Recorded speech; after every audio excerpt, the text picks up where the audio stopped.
Sammy Sosa stands out in the annals of Major League Baseball as one of the game's most electrifying power hitters. But how bad was he? The Yak Fam just had to dive in. His career, spanning from 1989 to 2007, saw Sosa blossom into a formidable force at the plate, leaving an indelible mark on the sport that resonates to this day. His evolution from a raw talent to a premier slugger was marked by hard work, and by the late 1990s, he was a household name, known for his immense strength and ability to change the course of a game in a single swing. Sosa's ability to perform in high-pressure situations and his flair for the dramatic, including his signature bat flips and home run celebrations, made for unforgettable moments, and turned Sosa into a pop culture icon that remains recognizable decades after his playing days ended. Throughout his career, Sosa amassed impressive statistics that solidified his status among the all-time greats. He hit a total of 609 home runs, ranking him at 9th all-time among the top home run hitters in MLB history. Sosa was also a 6-time All-Star and won the National League Most Valuable Player Award in 1998. His achievements have left a lasting legacy, inspiring a new generation of players to embrace the thrill of hitting for power. However, Sosa's career has also been marred in controversy that's left an asterisk on his legacy, particularly related to the steroid era. While Sosa was never formally suspended for performance-enhancing drug use, his name often surfaces in discussions about this dark chapter in baseball history. The 2003 report implicating players who tested positive raised suspicions, leading to doubts about the legitimacy of his accomplishments. Sosa's tumultuous relationship with the media and fans also complicates his legacy. His 2005 congressional testimony, where he insisted he never used performance enhancers, was met with skepticism. This lack of transparency soured public perception, overshadowing his on-field success. Additionally, as a prominent Dominican player, Sosa became a symbol of Latin American talent, which brought both pride and immense pressure. While his remarkable achievements deserve recognition, the controversy surrounding his career leave a complex legacy marked by doubt and scrutiny. Given all the positives and negatives of his career, Sosa's ultimate legacy is an interesting one to unpack. But the questions that lie at the center of doing so are these. If Sosa had never taken steroids, would he have even been good? And if he had refrained from doing so, would that have helped his chances of being immortalized in the MLB Hall of Fame? These are the questions we're going to try and unpack for you. But before we get to his downfall and ensuing legacy, we first have to chronicle the meteoric rise of Sammy Sosa, including his upbringing. Sammy Sosa was born on November 12, 1968 in San Pedro de Macorís, Dominican Republic, a city renowned for producing baseball talent. In addition to Sosa, MLB players past and present such as Robinson Cano, Alfonso Soriano, Fernando Tatis Sr., Johnny Cueto, Domingo Germán, Jose Valverde, and dozens of others all hail from San Pedro de Macorís. Growing up in a lower middle-class family, Sosa's early life was shaped by modest means, but his passion for baseball developed at an early age as he played in the streets with friends and siblings. However, tragedy struck within Sosa's family when he was just 7 years old, as his father, Juan, died, which forced his mother, Lucrecia, to care for Sammy and his 6 siblings, 4 brothers and 2 sisters, all alone. This also meant Sammy needed to help pay the bills, so he shined shoes, sold oranges by the roadside, and later worked as a janitor in a local shoe factory to help make ends meet for his mother and siblings. But through it all, Sammy still found the time to practice baseball, even using a mitt made from a milk carton at one point. Sosa's natural talent for the game became evident as he played in local sandlot games with friends and his brothers. His raw talent caught the attention of scouts who were in the area, and at just 14 years old, Sosa began to pursue baseball seriously, working hard to improve his skills because he knew that baseball could become a way for him and his family to leave their financial struggles in the rearview mirror. Sosa's first attempt at playing professional baseball didn't bear fruit. He initially signed a deal with the Phillies, but that contract was made void after the team learned how old Sosa actually was. He was just 15 at the time. Luckily, Sosa received a second chance from Omar Minaya, a legendary scout for the Rangers, who invited the then 16-year-old Sosa to a tryout in the northern city of Puerto Plata. Sosa had to brave the 5-hour journey by bus, but still impress Minaya and other members of the Rangers scouting office for them to offer him a contract. Not only was Sosa stoked to receive this offer, but the $3,500 signing bonus he agreed to with the Rangers was a lot of money for a 16-year-old from the DR to make. This marked the beginning of Sosa's journey in professional baseball, as Sosa left the Dominican Republic a short time before his 18th birthday to make his professional debut with a minor league team in the Gulf Coast League. At this point, Sosa was still a scrawny kid who hadn't yet developed into the power hitter he would ultimately become, which, if you'll recall, wasn't by natural means. This is shown by Sosa hitting just 4 home runs with a .755 OPS with the Texas Gulf Coast affiliated team in that 1986 season. He then followed that up by hitting 11 home runs and amassing a .722 OPS in 1987 when he was playing for the Gastonia Rangers, which was the Rangers' single-A affiliate. Sosa's breakout minor league season occurred in 1988 when he played for the Port Charlotte Rangers and led the Florida State League with 12 triples and 42 stolen bases. Sosa's ascent from that point to the major leagues came quickly. He blasted through both AA and AAA and eventually made his MLB debut for the Rangers on June 16, 1989. Believe it or not, his first career home run came off MLB legend Roger Clemens. Are you enjoying this discussion about Sosa's rise and eventual downfall? Be sure to leave a like on this video, and don't forget to subscribe to ensure you never miss out on video essays about baseball's most polarizing players and the stained legacies they've left behind. Now back to Sosa, who's now been traded from the Rangers to the White Sox less than 2 months after making his MLB debut. While he spent 2 seasons there, Sosa was a below-average player offensively and only combined to hit just 25 total home runs in his 2 full seasons with the White Sox. Then, Sosa was traded across town to the Chicago Cubs before the 1992 season, and the rest is history. Well, history we're still gonna document for you.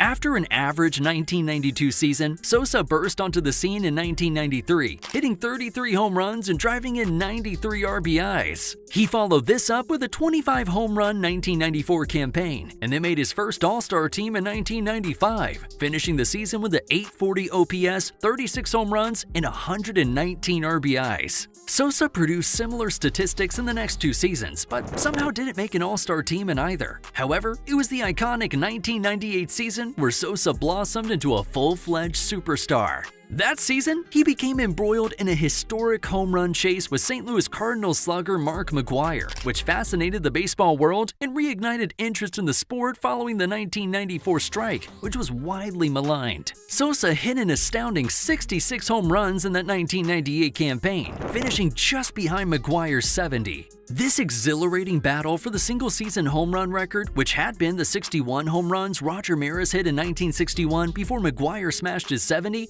catapulted Sosa into the national spotlight and established him as a quintessential figure in the sport. Sosa kept that same incredible power-hitting form up through the 2002 season, where he hit no less than 49 home runs in a year and tallied a total of 292 bombs across those 5 seasons. It's among the greatest 5-season power sprees ever seen in MLB history. Sosa ended up playing with the Cubs through the 2004 season. He then spent the 2005 season with the Orioles, alongside fellow 500 home run club member Rafael Palmeiro, but struggled to replicate the form he showed in Chicago, hitting just 14 home runs in 102 games. He then took the 2006 season off before signing a 1-year deal with the Texas Rangers, the same team he started his professional baseball career with, in 2007. On April 26, 2007, Sosa made history by hitting a home run in his 45th Major League ballpark and finished that season with 21 home runs and 92 RBIs. This ended up being the last MLB would see of Sosa, as he officially announced his retirement from baseball on June 3, 2009. Sosa amassed numerous accolades over the course of his iconic career, including being selected to the All-Star Game 7 times and winning the MVP award in 1998, despite falling 4 home runs short of McGwire. Sosa was also a 6-time winner of the Silver Slugger Award, honoring him as one of the best offensive players in the league. Notably, Slammin' Sammy became the first player in MLB history to hit over 60 home runs in a season 3 times, 61 in 1999 and 64 in 2001, in addition to his 66 in 1998. Sosa smashed a total of 609 home runs, and his 545 home runs with the Cubs are still the most all-time in the franchise's storied history. This is the happy version of Sosa's career story. However, we glossed over a few moments that aren't remembered so fondly by the baseball world, which paints the real picture of Sosa's career and how he'll be remembered. Two particular controversies have clouded Sosa's legacy, both of which live on in infamy. One came on June 3, 2003 during a game between the Cubs and the Devil Rays at Wrigley Field. Sosa was caught using a corked bat after hitting a ground ball. Umpires discovered the bat's corked core, which is a clear violation of MLB rules, during an inspection. As a result, Sosa, who asserted that he was using the corked bat by accident, was ejected from the game and ultimately received a 7-game suspension. It's worth noting that the MLB confiscated and tested 76 of Sosa's other bats after his ejection. All were found to be without any cork, although he might not have gotten around to doing it yet. 5 bats he had sent to the Hall of Fame in past years were also tested, and were all clean as well. Still, the incident raised serious concerns about Sosa's integrity, fostering discussions regarding a culture of cheating associated with both corked bats and the other controversies Sosa was embroiled with during and after his baseball career: his suspected use of performance-enhancing drugs, or PEDs. Of course, Sosa's rise to fame coincided with the steroid era of the late 1990s and early 2000s, a time when many players experienced remarkable and, at the time, somewhat unexplainable power surges. Sosa's massive surge in power, seemingly out of nowhere during that 66 home run 1998 season performance, raised suspicions. Reports then surfaced in 2003 that Sosa had tested positive for a banned substance as part of a survey testing program. While Sosa denied knowingly using PEDs, the allegations contributed to the ongoing speculation surrounding his career. This controversy intensified when Sosa appeared before Congress in 2004 to address the steroid issue, asserting his innocence the entire time. And then on June 16, 2009, the New York Times reported that Sosa was on a list of players along with McGuire, Rafael Palmeiro, and Jose Canseco who had tested positive for PEDs back in 2003. The paper made evident that this information had been obtained from unnamed attorneys with knowledge of MLB drug test results from 2003, which had suspiciously never seen the light of day. Some speculate that the MLB didn't want all of its biggest sluggers and superstars to be chastised all at once for something that brings more eyes and interest to the game. Regardless, the suspected PED use combined with the corked bat incident complicates Sosa's legacy and is surely the reason why Sosa was never elected into the MLB Hall of Fame. There's no question that Sosa was a prolific power hitter and that he would be a first-ballot MLB Hall of Fame player without these controversies. In other words, it's insane to assert that Sammy Sosa was a bad baseball player. But that isn't the only way that a baseball player can be considered bad. There's no question that a player's ultimate value and impact isn't only felt on the field, but also in the locker room. Baseball is a sport that requires teamwork and camaraderie, which means that those who are detrimental teammates and comrades are doing their franchise a disservice. And Sosa isn't known for having a positive locker room presence and often struggled with his reputation as a teammate. Reports indicated that his behavior in the clubhouse could be contentious and that he sometimes prioritized personal achievements over team success. One example of this came in 2004 during his final season with the Cubs. Sosa was fined $87,400 for, according to ESPN, arriving 70 minutes before an October 6 game's first pitch, and apparently leaving 15 minutes after the game started without ever putting on his uniform. Sosa had apparently asked a team trainer the day before to tell his manager Dusty Baker he was too sore to play in Sunday's season finale, and that's why Sosa arrived at Wrigley not expecting to play. Given that this was technically the final game of Sosa's 13-season tenure with the Cubs, it's easy to see why this left a bad taste in the mouth of many around Chicago. Additionally, Sosa's relationships with teammates were reportedly strained, as some felt he was aloof and focused on his own fame. This is shown by a 2020 interview that former Cubs pitcher Turk Wendell conducted on WFAN Sports Radio, where he blasted Sosa for being a bad teammate. "One of the worst teammates ever," said Wendell, who played with Sosa in the Cubs from 1993 to 1997.